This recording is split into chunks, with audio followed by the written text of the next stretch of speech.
Ahojte. Ahojte. My si dneska ukážeme, ako si doma čistíme zúbky. Však, Šarlotka?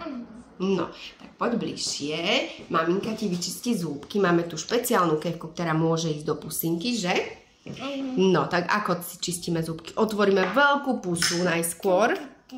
Tak, otvoríme veľkú pusinku a čistíme zadné zúbky. Vyčistíme, šupi, šupi, šupi, šupi, šupi. Počujeme, ako šuchoce kefka, však? No, tak otvor druhú stranu. Musíme vyčistiť túto stranu poriadne. Predné zúbky. Nesmieme zabudnať aj na horné, lebo aj tam sa schovávajú chrobáčiky, však? My to vieme.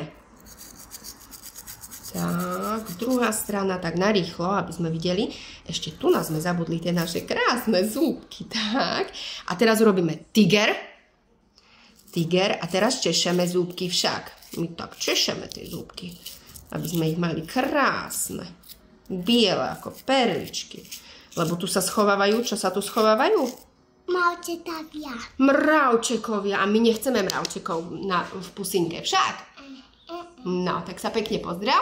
Ahoj. Ahoj.